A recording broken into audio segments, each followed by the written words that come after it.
Vamos agora dar início à leitura do Evangelho, hoje, dia 16 de outubro de 2013, capítulo 22. Os fariseus vieram ter com ele para o tentarem e lhe disseram: será permitido a um homem despedir sua mulher, seja qual for o motivo? Ele respondeu: não lestes que aquele que criou o homem desde o princípio os criou macho e fêmea, e disse: por esta razão o homem deixará seu pai e sua mãe e se ligará à sua mulher, e não farão os dois senão uma só carne? Assim já não serão duas, mas uma só carne. Não separe, pois, o homem o que Deus uniu. Mas por que então retrucaram eles? Ordenava Moisés que o marido desse à sua mulher uma carta de divórcio e a despedisse. Jesus respondeu: foi por causa da dureza do vosso coração que Moisés permitiu que despedisseis vossas mulheres, mas no começo não foi assim. Por isso eu vos declaro que aquele que despede a sua mulher, a não ser em caso de adultério, e despôs a outra, comete adultério. E que aquele que despôs a mulher que outro despediu, também comete adultério. Mateus 19, 3-9. É claro que este tema não dá para ser abordado em 15 minutos. É um tema todo mais vasto, tem muitas considerações intrínsecas, mas como o nosso tempo pela manhã, que às quartas-feiras, é muito estreito, não vou adentrar na profundidade ou na extensão do assunto, mas não podemos fugir do mesmo. A primeira consideração que é feita na primeira passagem é de que fica bem visível que Jesus fazia referência a duas posições. A primeira, um homem e uma mulher se unirem, que tinha por princípio o fato da criação, as criaturas terem surgido como macho e fêmea. Então aí nós temos, você surgiu como macho e fêmea dentro da escala natural de progresso e de criação, e os dois se procuram um ao outro para formarem os pares. E depois vem a segunda questão. E aí tem filhos, e aí deixam de ser duas carnes e passam a ser apenas uma. E é depois que Jesus faz essa referência, que fica claro que a indicação era de que não temos como separar o que já está unido. A nossa cultura levou sempre o entendimento para o aspecto união homem e mulher, e não necessariamente o fruto da união. Quando Allan Kardec analisa a questão mais a fundo no prosseguimento do próprio estudo, ele traz para nós esta outra razão, de que se duas pessoas já não se entendem, se degladiam, inclusive uma ameaça à estabilidade, seja emocional ou física da outra, já não existe mais a união. Ora, se não existe a união, então uma união que não existe, ela não pode ser preservada. Ou ela vai ser formada, ou vai ser formalizada a desunião. O que isso poderia nos trazer, principalmente quando consideramos que muitas pessoas não vivem relações de união, seja porque são jovens, seja porque já não querem mais, seja por que motivo for. Então, dentro desse aspecto, será que o Evangelho também não nos diz respeito?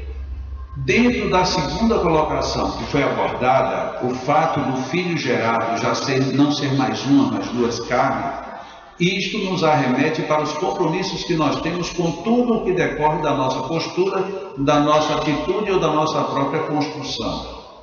Quantas vezes nós construímos personalidades em nós mesmos e nos outros, e depois não temos mais como nos dissolvermos disso tudo? Quantas pessoas chegam para nós, qualquer um de nós, e nos diz: um dia você me disse isso e mudou minha vida. E muitas vezes para melhor e algumas vezes para pior.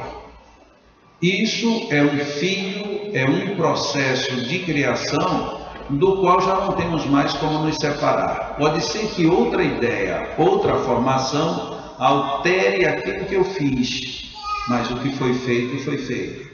Não temos mais como desfazer aquilo que foi unido. Nós temos a liberdade, e aprendemos isso muito cedo, de não dizer qualquer coisa. Mas na hora que a gente diz, a partir daí a gente está preso à palavra que deu. E isto tanto vale como relação humana, como inclusive relação de direito. Você tem o direito de ficar calado, porque o que quer que você fale pode ser usado contra você. Então é um direito seu de ficar calado. Da mesma maneira que muitas vezes alguém nos pergunta: você pode ir amanhã às 8 horas da manhã? Eu tanto posso dizer: eu posso ir amanhã de manhã, mas não sei que horas. Eu posso ir amanhã às 8 horas em ponto, como você está querendo, ou simplesmente dizer: eu não sei se posso.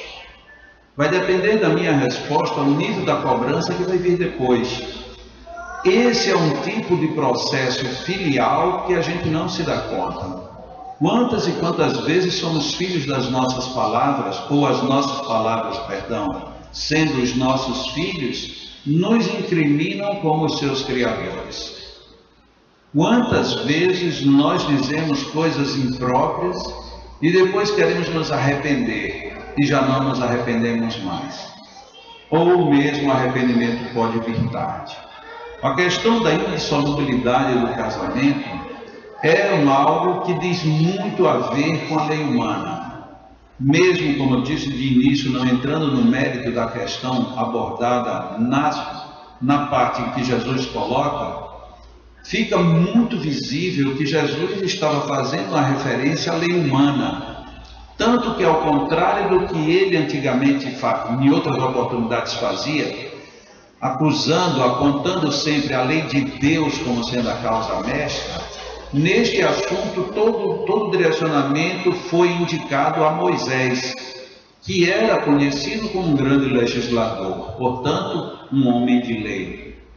Dessa forma, Jesus estava subliminarmente dizendo para nós que a questão de unir, ficar unido ou separar, divorciar, é algo que é atinente à lei humana. O que diz respeito à lei divina são os sentimentos. Eu não tenho o menor direito de agredir alguém para depois me dar o direito de me separar. Assim como eu não tenho nenhum direito de ferir alguém e depois que ferir a pessoa tendo o direito até de se vingar ou de se defender, eu ficar aborrecido porque ela teve o seu momento de defesa. Quando Jesus, portanto, nos coloca o fato de que nós podemos encarar uma relação sob pelo menos 2 ângulos, um ângulo físico, jurídico, humano e um ângulo moral, emocional e espiritual, nós não podemos deixar de ver sobre esses 2 ângulos. Tem muitas pessoas que vivem muito bem a vida inteira unidas. Tem muitas pessoas que se desunem antes mesmo da união. Mas por motivos que a maioria bem sabe, motivos das emoções, da exaltação das paixões, simplesmente se permite tentar driblar o sentimento que de fato deveria existir. Quantas pessoas precisariam, ou talvez pensassem melhor em ser amigas do que necessariamente em ter vínculos, quando a sociedade exige que esse vínculo seja mantido? É uma questão social, é uma questão jurídica, é uma questão pessoal. Dependendo de como as relações se estabelecem, nós podemos ou não extrair daí motivos para felicidades agora ou depois. E a mesma lógica se aplica para motivos de infelicidade hoje ou amanhã. Porque Deus, em nenhuma instância, deve ter sugerido que nós tomássemos essa ou aquela opção, esperando que no futuro nós estivéssemos totalmente equivocados e penalizados por isso. A proposta divina, se é uma proposta de progresso para todas as suas criaturas, é uma proposta de que qualquer que seja a nossa opção, que a gente aprenda, que a gente aproveite e que a gente não cometa as mesmas falhas. Sejam elas quais forem, sejam de comportamento, de hábitos, de relacionamento, de estudo, de vida profissional, de vida familiar, o que quer que seja. Nós podemos até cometer erros, até erros graves, mas que aprendamos com os erros, porque a principal função do erro é mostrar que tem uma vertente correta. Nós podemos sofrer, e quantas vezes sofremos? Se nós sofremos e não aprendemos, o que estamos fazendo de sábio nesta vida? Nós podemos sim aproveitar os relacionamentos, seja para crescer ou vivê-los intensa e felizmente, seja para aprender como não fazer com o outro, ou como não nos permitir que os outros nos façam. A lei de defesa é uma lei natural, está no instinto de conservação. A todos nós é dado o direito de defesa. A todos nós nos é permitido viver com tudo o que a natureza nos dotou. O nosso equívoco, na maioria das vezes, tem sido o de vivermos dentro de limites além do natural. Nós queremos mais, nós queremos aumentar o apetite, nós queremos aumentar o prazer, nós queremos deixar livre a nossa agressividade, nós achamos sempre que os outros nos devem mais respeito do que devemos aos outros e assim sucessivamente.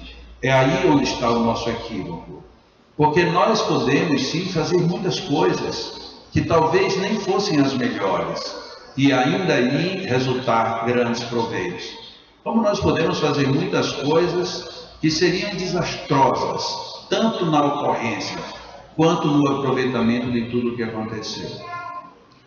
A nossa maneira de ver, de viver, de sentir, de aplicar tudo o que vem, diz que tipo de casamento nós estamos tendo, não com os outros, mas conosco mesmos. Como é que eu tenho me relacionado comigo? E este talvez seja o casamento mais difícil de todos. Eu consegui viver comigo. Eu consegui extrair de dentro de mim a pessoa que eu quero ser. Mas muitas vezes somos traídos, seja pela nossa própria acomodação, incúria, ou a prevenção de sermos superiores ao que somos. Querer ser superior é outro direito que nós temos, só que não é um direito que vem do nada. É um direito que, para ser exercido, pede esforço, pede aplicação e pede sacrifício muitas vezes.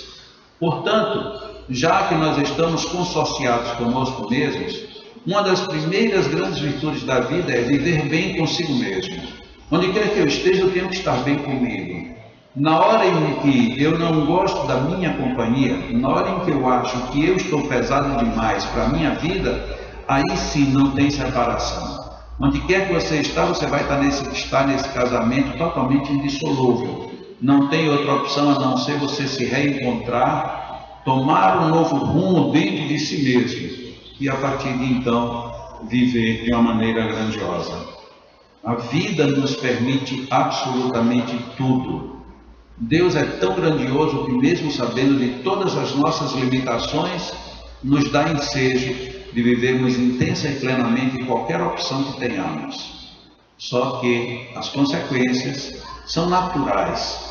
E se elas vierem desagradáveis, é porque provavelmente teremos cometido equívocos. E se vieram os equívocos, a percepção deles, não nos resta outra opção senão ajustá-los, corrigi-los e dirigir a nossa vida de uma maneira mais grandiosa. Nós vamos fazer agora a nossa reflexão, a nossa meditação e no prosseguimento faremos o nosso passe coletivo.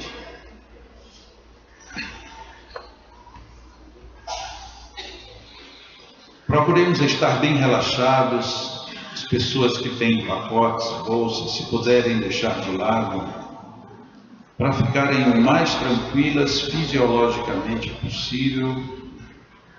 Procuremos pensar apenas em coisas agradáveis, para ficarmos o melhor possível mentalmente.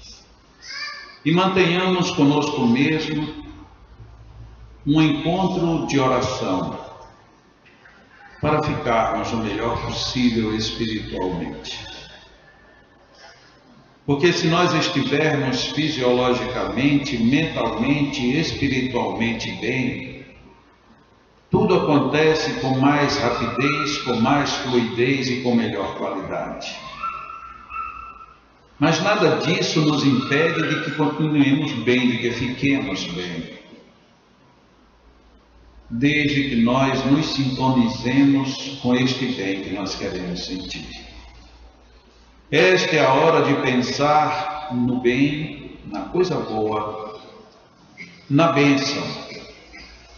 Ainda que por vezes eu duvide de que eu esteja sendo bem visto pela divindade, pensemos assim: fomos criados pelo bem para estarmos bem e sermos bons. Então, ainda que eu não esteja me sentindo no melhor de mim mesmo, eu estou bem. Eu tenho tudo para estar bem. Eu estou vibrando numa boa sintonia. Então, pensemos em momentos felizes, pensemos em encontros de almas. Lembremos-nos de que Deus nos deu a cada um de nós um anjo protetor.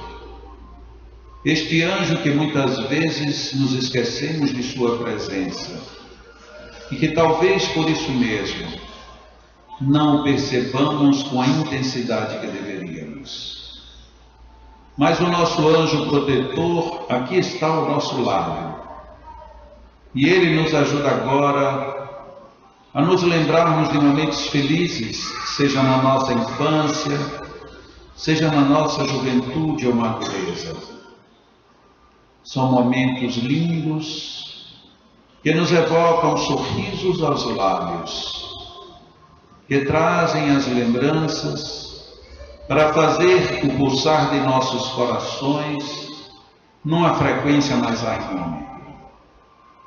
Nos lembramos do afago das pessoas que nos queriam bem. Nos lembramos das brincadeiras quase intermináveis e incansáveis, às quais nos entregávamos de corpo e alma. Nos lembramos das nossas brincadeiras nas escolas, dos nossos primeiros momentos de amor, dos nossos momentos de encontros e desencontros, dos quais sempre guardávamos suaves recordações. Nos lembramos de nossos passeios dos campos, nos mares, entre amigos, outras vezes sozinhos. Nos lembramos dos momentos do encontro com a religiosidade, em que nas igrejas, nos templos, nos centros, ouvíamos meio sem entender as mensagens, os sermões, as palestras. Lembramos-nos de alguns livros que nos encantaram, trazendo-nos lembranças do que não conhecíamos e enchendo nossa alma de sonhos nunca antes imaginados. Aqueles filmes imovedouros que nos lançaram antinovidades, que deixavam nossa mente viajando, nossos corações flutuando e nossa alma a sonhar pelas planícies do bem que nos aguarda. E nos lembramos dos seres muito amados, muito queridos, que perto ou distante sempre afagam os nossos sentimentos. Nos lembramos daqueles seres que estão conosco, daqueles outros que já partiram, daqueles seres que nos deram bons exemplos, que buscamos segui-los, daqueles outros que nos mostraram os caminhos que não deveríamos trilhar, a quem devemos agradecer. Lembramos-nos dos nossos professores como dos nossos colegas. Lembramos-nos dos nossos chefes e patrões, como nos lembramos dos nossos subordinados e companheiros de trabalho. São tantas lembranças que podem enriquecer nossas vidas, e desde que nos proponhamos a perceber todo o lado positivo e nobre de tudo isto, temos oportunidades de realizar grandes viagens por mundos agora conhecidos, mas que nem sempre foram bem percebidos à sua época. Agradeçamos a Deus porque temos memória. Agradeçamos a Deus porque temos passado. Agradeçamos a Deus porque neste presente ainda estamos forjando o nosso futuro. Agradeçamos a Deus por este ambiente, por este momento. Agradeçamos a Deus por todo o mecanismo que existe em nosso organismo, a nos manter vivos, a nos manter em harmonia com o próprio universo. Agradeçamos a Deus por tudo. E neste clima de gratidão, de vibração, nesta sintonia de harmonia interior, busquemos agora receber do plano mais alto um complemento de fluidos e de energias que certamente nos fortalecerão para os embates do dia a dia. Pensemos agora neste mundo que está acima de nossas cabeças. Meditemos agora neste oceano de energias, de fluidos, que estão sendo coletados desde amanhã muito cedo, para que nos abasteçamos e nos mantenhamos em equilíbrio. Quantos fluidos já estão aqui à nossa disposição? E esses fluidos, neste momento, recebem o reforço das energias dos nossos magnetizadores encarnados. E nesta profusão de energias, em que alguns aqui presentes podem perceber que cena diferente e empolgante, um verdadeiro oceano se movendo acima de nós, nos quais estamos envolvidos, mas de forma alguma nele afogados. Este oceano de energias está apenas esperando a proposta de Jesus dentro de cada um de nós. Batei a porta que ela se abrirá. Pedi as bênçãos que elas virão. Buscai a paz e a harmonia que elas se estabelecerão. Aqui está um oceano de fluidos. Vamos abrir agora o nosso coração e dizer do fundo da alma: Pai, amado Pai, deixa que eu me envolva nestes fluidos. Permite-me absorver estas energias neste momento. Ajuda-me, Senhor, para que eu me fortaleça com tudo isto. E a partir daqui, tenha renovadas as energias do corpo e todos os entusiasmos da alma, para nos mantermos alegres e felizes, produtivos e levando adiante o bem que recebemos. Que a cada inspiração nossa absorvamos um outro tanto de fluidos. Que a cada pensar em oração sejamos invadidos por este oceano de bênçãos. E que o teu amor, Senhor, se faça dentro de nossas almas com toda a intensidade. Inspiremos mais um pouco dessas bênçãos. Retenhamos dentro de nós todo este manancial de energias. Estejamos em verdadeiro consórcio feliz com o bem e com o bom. Que as tuas bênçãos, Senhor, estejam em nós mais uma vez.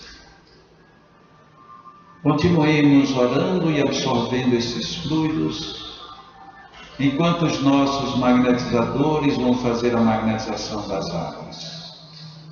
Fiquemos em silêncio, em oração, aproveitando tudo isto para o nosso próprio bem. Que Deus nos abençoe e mantenhamos-nos em oração.